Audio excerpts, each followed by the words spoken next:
প্রথমে একটা কথা আজকে বলে নেই আপনাদের। আমি আজকে আপনাদের মাঝে হাজির হয়েছি কয়েকটা কথা বলার জন্য। এতদিন তো ওয়াজ করেছি, আজকে ওয়াজ করব না। আজকে কিছু রাষ্ট্রীয় কথা বলবো, যেহেতু আপনারা খাদেম হিসেবে দায়িত্ব দিয়েছেন। আল্লাহর রাস্তে কি এমপি সাহেব বলবেন না। আমি তো বারবার বলেছি, বাউফলে এবার এমপি হবে না, কি হবে? যদি বলতে পারেন আমাদের সেবক, আমাদের খাদেম, তাহলেই কেবল আপনাদের এই মাসুদ অহংকার মুক্ত থাকবে।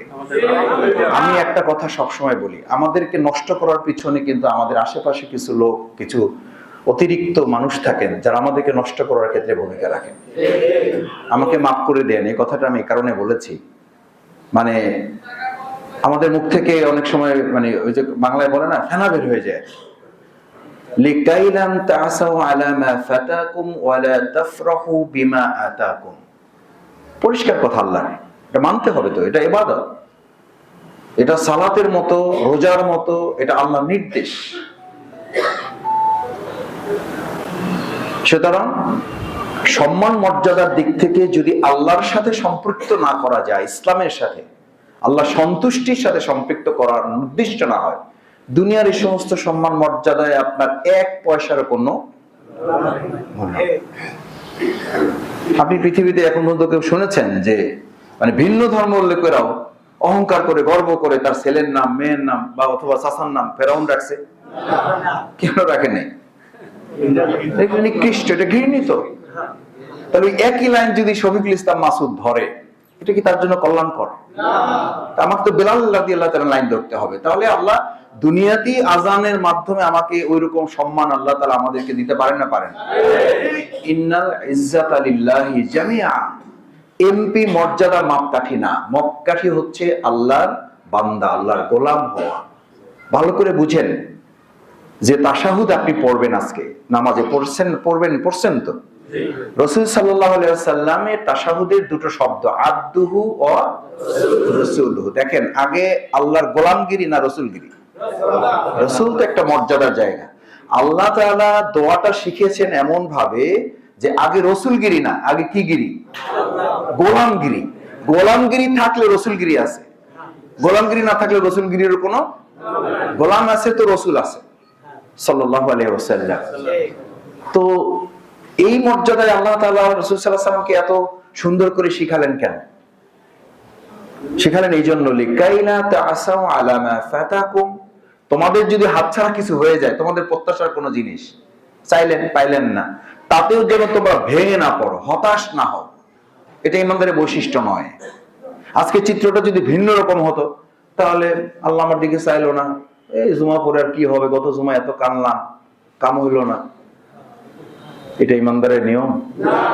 কিন্তু এরকম কথাও আমরা কখনো কখনো বলি, ফেলি কিনা?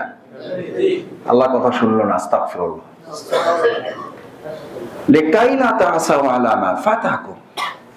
তোমার প্রত্যাশা মতো সব হইতে হবে এটা জরুরি না। সমস্ত প্রত্যাশা পূরণের জায়গা দুনিয়া নয়, সমস্ত প্রত্যাশা পূরণের জায়গা জান্নাত। আপনি দুনিয়াটাকে জান্নাত বানাবেন কি করে? কয় ভাই এটা হলো না, ওইটা হলো না, এটা পাইলাম না, ওইটা দিলেন না, তাহলে কি করলেন?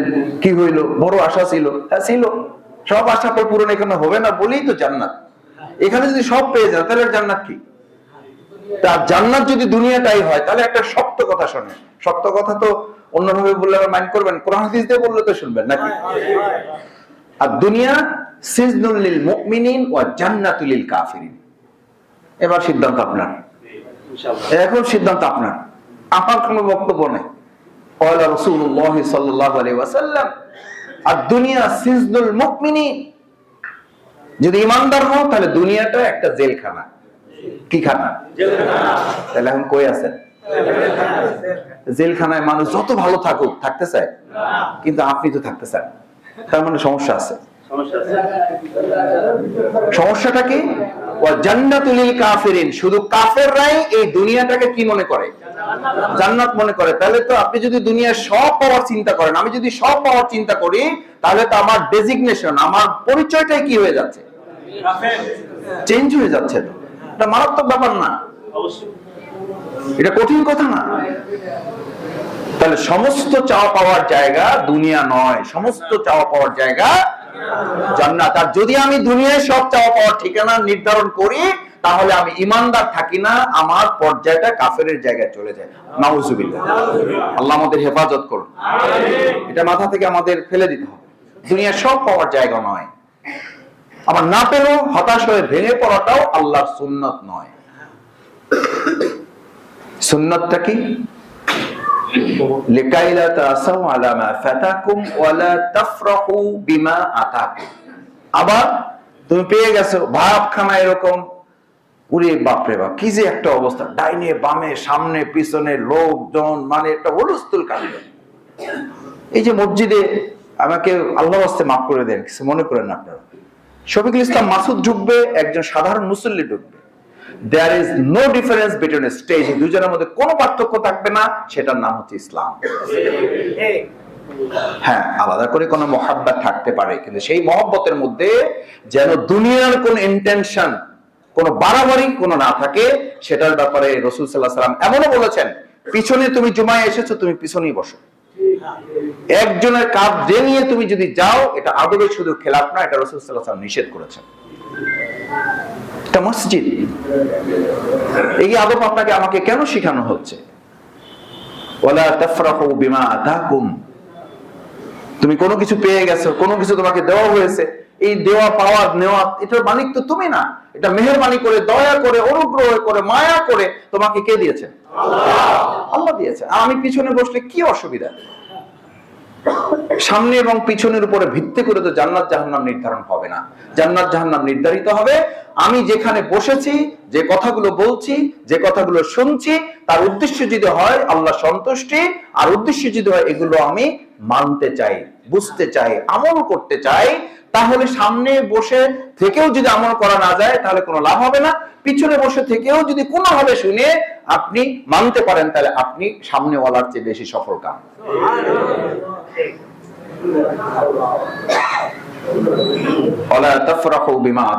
তোমার কোন প্রাপ্তি তোমাকে যেন অহমিকা, অহংকার, দম্ভ, প্রভাব বিস্তার করা, ক্ষমতা প্রয়োগ করা, এটার দিকে না নিয়ে যায়। কারণ ক্ষমতার মালিক তুমি না, আমি না। ইন্নাল কুওয়াতা লিল্লাহি জামিআ। সমস্ত ক্ষমতার মালিক কে? আল্লাহ। আপনি কি ক্ষমতা দেখাবেন? এখন আমি কথা বলতে বলতে আল্লাহ তাআলা অনুমোদন না হলে আমার জিহ্বা থেকে একটা কথা বের করার ক্ষমতা মাসুদের আছে? নাই। এরকম পৃথিবীতে কোনো ঘটনা নাই যে কথা বলতে বলতে পড়ে গেছে? আছে। দেখেন নাই আপনারা? কত আমরা এইরকম মসজিদে খুতবা দিতে দিতে ইমাম সাহেব মৃত্যুর কোলে ঢলে পড়েছেন, নাই? ক্ষমতা ইমাম সাহেবের না, মাসুদ সাহেবের না, কার? আল্লাহ। এখনই হুকুম হলে, এই যে মানে আমাদের একজন কুষ্টিয়ার এক ভাইকে ইনশাআল্লাহ বলার পর আর কিছুই বলতে, ইনশাআল্লাহ বলে তিনি শেষ, চলে গেছেন, আর কিছুই বলতে পারেন নাই, কিছুই বলতে পারেন নাই। এইটা ওনার জন্য প্রযোজ্য, আমার জন্য না। আমার জন্য, আপনাদের জন্য তো আর না, এটা তো সবার জন্য। তো আমি কি ক্ষমতা দেখাবেন বলেন? ক্ষমতা যেই সবচেয়ে বেশি দেখাইছিল, ওয়ালা তাফরাহু বিমা আতাকুম, কোনো কিছু পেয়ে যদি আমার মধ্যে অহমিকা তৈরি হয়, তাহলে আমার মাথায় যেন প্রথম ফেরাউন ঢোকে, যেই ফেরাউনকে আল্লাহ ল্যাংড়া মশা দিয়ে মোকাবেলা করছে। এইটা শুধু ফেরাউনের জন্য, আমার জন্য না। ফেরাউনের ওই চরিত্র যদি আমার মধ্যে হয়, তাহলে আমার জন্য ল্যাংড়া মশা আছে না নাই? আছে। এটার জন্য কি বড় পাওয়ারফুল কোন লোক লাগবে আমার ফেস করতে? এটা যদি শফিকুল ইসলাম মাসুদের জানা না থাকে, তো ওটা মূর্খ, ওটা জাহেল, ওটা দিয়ে কি হবে? এইটা যদি শফিকুল ইসলাম মাসুদের মাথায় না থাকে, ওর মতো মূর্খ পৃথিবীতে আর কেউ নাই। কেন আবু জেহেল ছিল কেন? ও সব জানতো, কিন্তু এই বুঝটা তার ছিল না যে হেরে ল্যাংড়া মশা দিয়ে মারা যায়। আবু জেহেল এটা জানতো না সবচেয়ে ছোট দুইটা ভাই তাকে হত্যা করতে পারে। হত্যা করছে কি বড় মানুষ তারে? ওই আবু জেহেল, ও সবচেয়ে ক্ষমতা দেখাইছে। আল্লাহ বলেন তোরে বড় মানুষ দিয়ে মারবো না, তোরে মারবো ছোটগুলোরে দিয়ে। মারছে না মারে নাই? মারছে। এগুলো তো ইতিহাস, এবং শুধু দুনিয়ার ইতিহাস না, ইসলামের ইতিহাস, স্পিরিট অফ ইসলাম। এটা যদি আমার মাথায় থাকে, আমাদের মাথায় থাকে, তাহলে আমরা পরস্পরকে সহযোগিতা করে আমরা আমাদের প্রিয় বাউফলটাকে এগিয়ে নিয়ে যেতে পারবো ইনশাআল্লাহ। এটা কি আমরা পারবো ভাই? আমাকেও আপনাদের সহযোগিতা করতে হবে। ওই যে ভাই আসেন, ভাই বসেন, ভাই আসছে, ভাই আসছে কি আল্লাহর গোলাম আসছে একজন। বিশ্বাস করেন, অন্তর থেকে বলছি, আমাকে পারিবারিক ভাবে যারা চেনেন, আমরা এইভাবে গড়ে উঠেছি। এখন যেমন কথা বলছি, এটাতেও যেমন কোনো উচ্ছ্বাস নাই। এতদিন যখন কথা বলছি তখনও আল্লাহর কসম মনের মধ্যে কোনো ভয় এক আল্লাহ ছাড়া ছিল না। এটা বলছি না বহুবার? বলেছি। তখনও জামা টানলে কোনো লাভ হইতো না, এখনো আমাকে জাগাই ধরলো আমি খুব উচ্ছ্বসিত হব না। তখনও জামা টানলে বলছে জামা টানে লাভ হয় না, আমার যা বলা দরকার আমি বলবোই, আমি বলবোই, কারণ এটা আল্লাহ প্রদত্ত দায়িত্ব। দ্বিতীয় কথা হচ্ছে, মসজিদ থেকে রাসূল করিম সাল্লাল্লাহু আলাইহি ওয়াসাল্লাম সপ্তাহের কর্মসূচি দিতেন, এক সপ্তাহ। এই ফ্রাইডে থেকে নেক্সট ফ্রাইডে পর্যন্ত এই মুসল্লিরা কি করবেন। খুতবা মানে শুধু একটা বক্তব্য নয়, খুতবা মানে একটা রিঅ্যাকশন। রাসূল সাল্লাল্লাহু আলাইহি ওয়াসাল্লাম ছিলেন সেনাপতি, তিনি ছিলেন সেখানকার প্রেসিডেন্ট। ওই মসজিদ থেকে ওখানকার ওই অঞ্চলের মানুষদের সমস্যা নিয়ে আলোচনা হতো এবং সেই সমস্যার সমাধানে করণীয় কি আমাদের, সেটা নিয়ে তিনি কথা বলে দিতেন কোরআন সুন্নাহর ভিত্তিতে।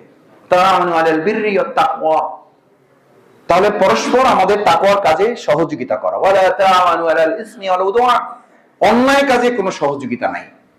সহযোগিতা নাই বলা হয় না, অন্যায় কাজে অসহযোগিতা করো। ওয়ালা তাআওয়ানু, সাহায্য করবা না। এখন যদি কেউ অন্যায় করে, আজকেই আমি শুনতেছি, আপনারাও যদি শোনেন, মাসুদের নাম করে কেউ অন্যায় করতেছে, তাহলে তো এটা এখন জায়েজ আছে? না না, এটা জায়েজ আছে? জায়েজ আছে? নাই। ইমাম সাহেবের নাম করে যদি কেউ করে, এটা জায়েজ আছে? কারণ ওনাকে তো আপনারা আমরা অসুখ মহব্বত করি, জায়েজ নাই, বৈধ নয়। কুল ইন্নী লা আমলিকু লাকুম দাররা ওয়ালা রাশাদা, মুহাম্মাদুর রাসূলুল্লাহ সাল্লাল্লাহু আলাইহি ওয়াসাল্লাম কে পর্যন্ত করা নির্দেশ, করা নির্দেশ। ইন্নী লা আমলিক, কি ক্ষমতা দেখাবা তুমি, তোমার কি ক্ষমতা আছে? আপনি বুঝতে পারেন মুহাম্মাদুর রাসূলুল্লাহ সাল্লাল্লাহু আলাইহি ওয়াসাল্লাম, যাকে আল্লাহ তাআলা হাবিবুল্লাহ, তার প্রিয় বন্ধু উপাধি দিয়েছেন। এমন বন্ধু যার সাথে বন্ধুত্ব রক্ষার দায়িত্ব রাসূল সাল্লাল্লাহু আলাইহি ওয়াসাল্লামের না, যার সাথে বন্ধুত্ব রক্ষার দায়িত্ব স্বয়ং আল্লাহ তাআলা। খলিলুল্লাহ আর হাবিবুল্লাহ পার্থক্য হলো এটা। খলিলুল্লাহর দায়িত্ব ছিল ইব্রাহিম আলাইহিস সালাম বন্ধুত্ব রক্ষা করবেন, তার সাথে আল্লাহর সাথে। হাবিবুল্লাহ হলো আল্লাহ তাআলা বন্ধুত্ব রক্ষা করবেন রাসূল সাল্লাল্লাহু আলাইহি ওয়াসাল্লামের সাথে। সুবহানাল্লাহ। এই জন্য কিয়ামতের দিন সবাই ইয়া নাফসি বলবে, আর মুহাম্মদুর রাসূলুল্লাহ সাল্লাল্লাহু আলাইহি ওয়াসাল্লাম শুধু বলবে ইয়া রব্বি ইয়া নাফসি। এটা বলবে না, ইয়া রব্বি ইয়া উম্মতি। সুবহানাল্লাহ, আল্লাহু আকবার। ইয়া রব্বি ইয়া উম্মতি। আমার রব, আপনি তো আমার সাথে সম্পর্ক রক্ষার কথা বলেছেন, এবার আমার একটা আবদার আছে। আমার কোনো কথা নাই, শফিকুল ইসলাম মাসুদের কোনো চাওয়া পাওয়া থাকার কথা না। আমার চাওয়া পাওয়াটা হচ্ছে, ইয়া আল্লাহ, হে আমার রব, হে আমার মনিব, আমার উম্মাহ একটাকে রেখেও আমি জান্নাতে যেতে চাই না। এমন নবীর নাম শুনলে দুরূদ যদি না পড়া হয়, পৃথিবীর সেরা কৃপণ। আমরা একটু দরুদ দিয়ে দুরূদ পড়ে, আল্লাহুম্মা সাল্লি আলা সাইয়্যিদিনা ওয়া নাবিয়িনা ওয়া শাফিয়ানা ওয়া হাবিবানা মাওলানা মুহাম্মদ সাল্লাল্লাহু আলাইহি ওয়া আলিহি ওয়া সাহবিহি ওয়া বারাকা ওয়া সাল্লাম।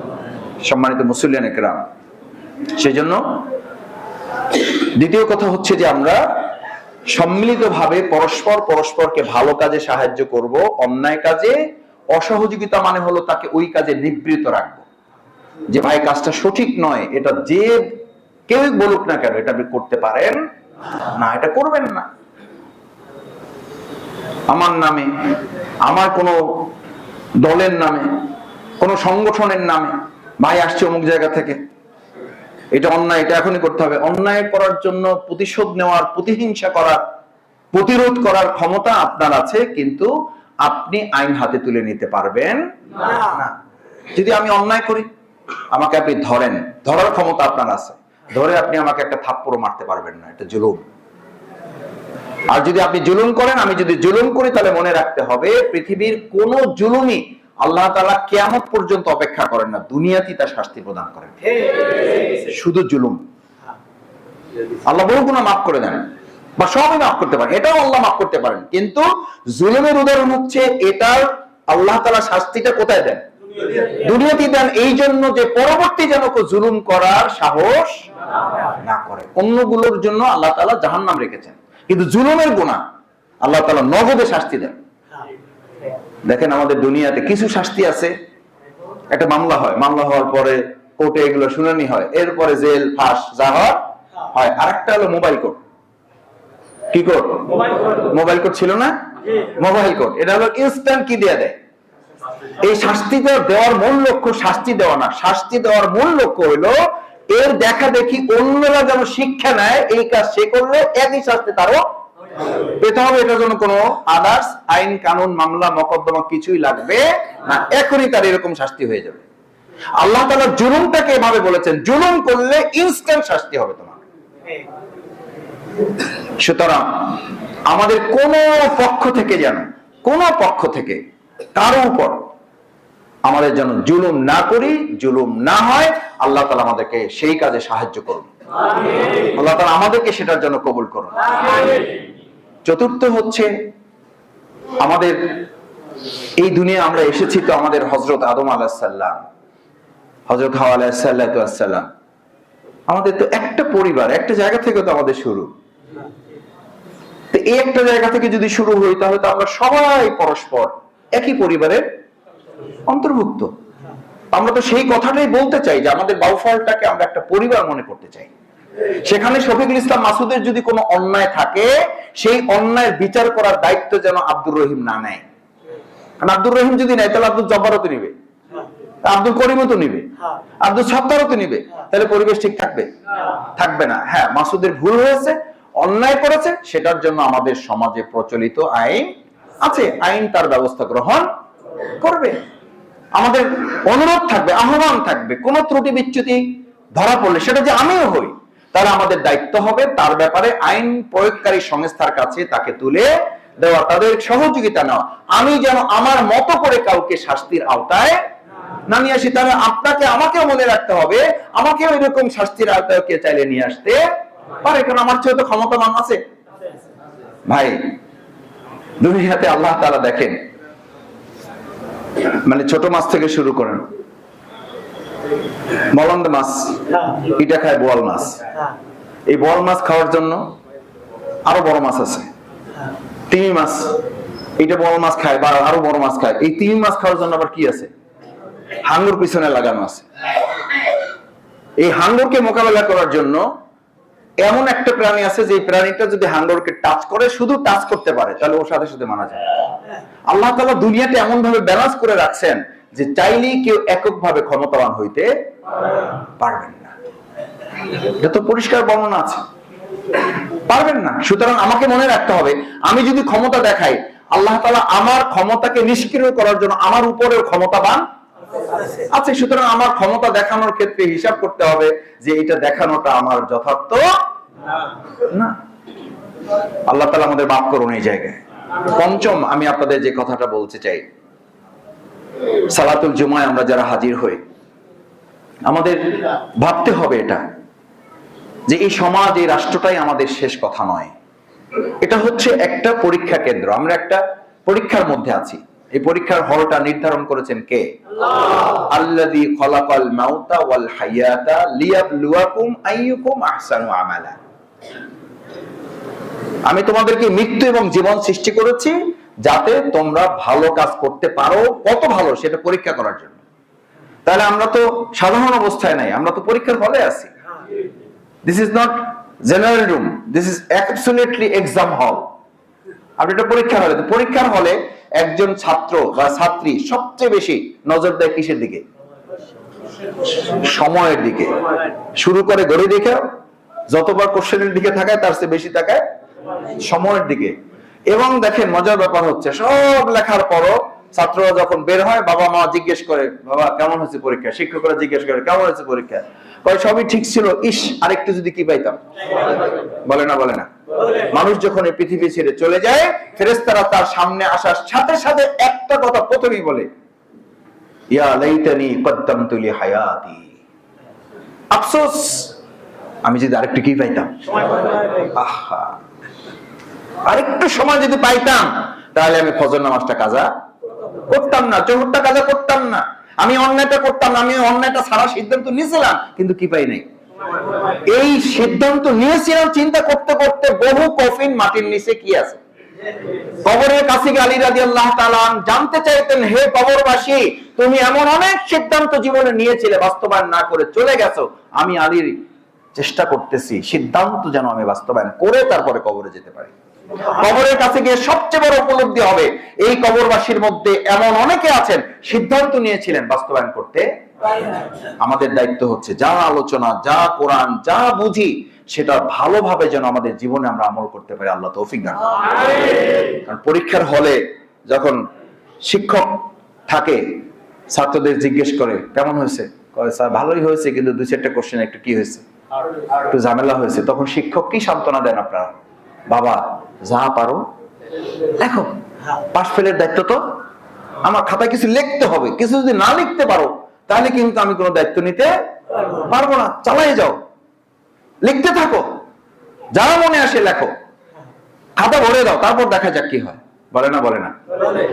বান্দার দায়িত্ব হচ্ছে আমল করার চেষ্টা করতে থাকা, যত আমল করতে পারেন আমলের মধ্যে থাকা। ওই আমলের মধ্যে কিছু ত্রুটি বিচ্যুতি থাকলেও খাতা দেখা শিক্ষক বলে যে বেচারা চেষ্টা করছে, দে পাস করাই। বলে না, বলে না? আল্লাহ তাআলা ঠিক কিয়ামতের দিন বিচার আচার দেখে ওভাবে বলবেন, চেষ্টা করেছে আমার বান্দা, ভুল ভ্রান্তি কিছু আছে, দিলাম ওরে মাফ করে জান্নাতে দাও। এখন আমলের পরিবর্তে দুনিয়া লইয়ে পড়ে রয়েছি, এটা ওইটা এই সেই, মানে হুঁশ নাই। অথচ আল্লাহ তাআলা বলেন, ওমাল হায়াতুদ দুনিয়া ইল্লা মাতাউল গুরুর। কি পিছনে ছুটতেছো তুমি? আমি মাঝে মধ্যে ভাবি আর কি, যে কত বড় বোকা হইলে আমরা। আপনি বলেন পৃথিবীতে এমন কেউ আছে যে জানে আমি প্রতারক, কনফার্ম হয়েছে, আমার সাথে আপনি বন্ধুত্ব করবেন? তাহলে আল্লাহ তাআলা যদি দুনিয়াটাকে প্রতারক বলেন, এই সে সত্য কথা আর কিছু আছে পৃথিবীতে? তাহলে দুনিয়াটাকে প্রতারক বলছেন কে? আমাল হায়াতুদ দুনিয়া ইল্লা মাতাউল গুরুর। এই দুনিয়াটা প্রতারণা ছাড়া আর কিচ্ছু না। এটা কার কথা? সেই প্রতারকের সাথে আপনার সম্পর্কের জায়গাটা কত মজবুত ভাবতে পারেন আপনি? কত পেরেশান, কত পাগল পাড়া। আমি প্রতারকের জন্য আপনি কি করতেছেন? অথচ আমার দায়িত্ব ছিল, ইয়া লাইতানি কদ্দামতু লিহায়াতি। আসল জীবন যেটা, আসল জীবন আল্লাহ তাআলা এটাকে বলেন নাই।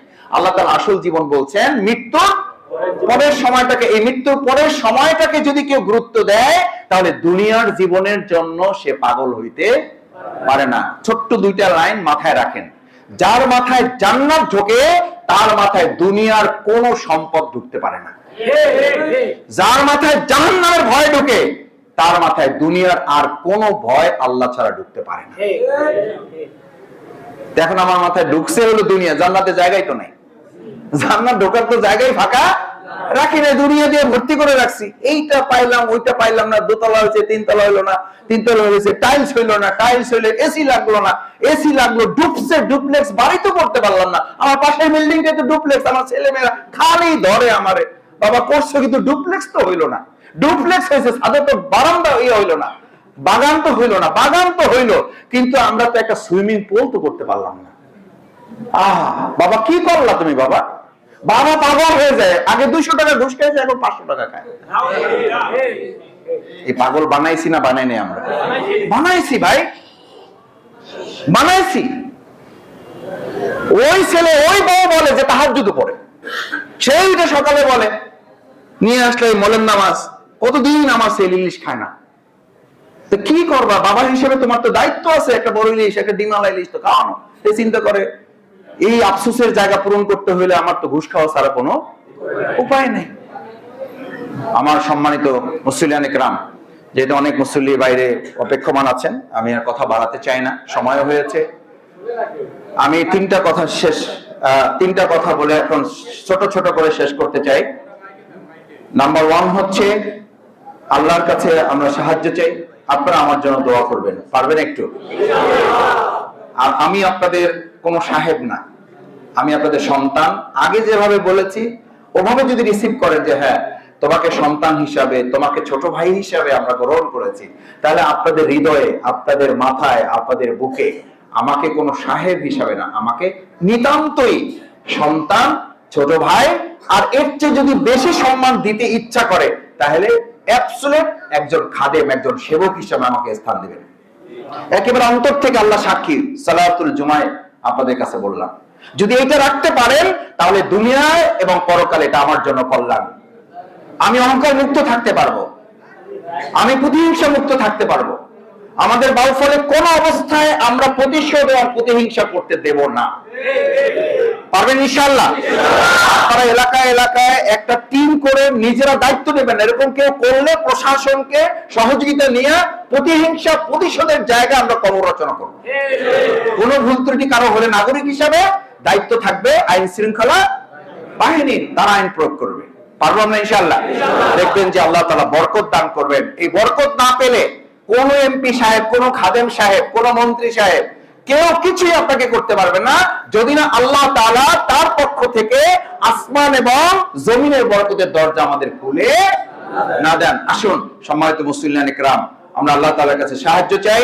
আল্লাহ তাআলা আমাদের প্রিয় বাউফলটাকে কবুল করুন, সমস্ত বালা মুসিবত থেকে হেফাজত করুন, সমস্ত প্রতিহিংসা প্রতিশোধ থেকে আল্লাহ তাআলা আমাদেরকে হেফাজত করুন। আমরা পরস্পর ভাই ভাই, আমাদের হিন্দু যারা আছেন, আমাদের হিন্দু বৌদ্ধ খ্রিস্টান যে যতটুকু আছেন, তাদের প্রতি আমাদের মানবিক সর্বোচ্চ দায়িত্ব নিয়ে আমাদের তাদের প্রতি আচরণ থাকবে। রাসূল সাল্লাল্লাহু আলাইহি ওয়াসাল্লাম সোনার মদিনা গঠন করেছেন, জিজ্ঞেস করেছেন তোমরা থাকতে চাও নাকি বাইরে যাইতে চাও? বলছে যে আমরা এর আগে যা থেকেছি তার চেয়ে এখন অনেক ভালো আছি। ইনশাআল্লাহ আমাদের বাউফলে আমরা মুসলমানরা যেমন ভালো থাকবো, আমাদের হিন্দু ধর্মাবলম্বীরাও একইভাবে তারা ভালো থাকবে। এটা আমাদের দায়িত্ব। এই দায়িত্ব পালনে আল্লাহ তাআলা আমাদের সবাইকে সাহায্য করুন।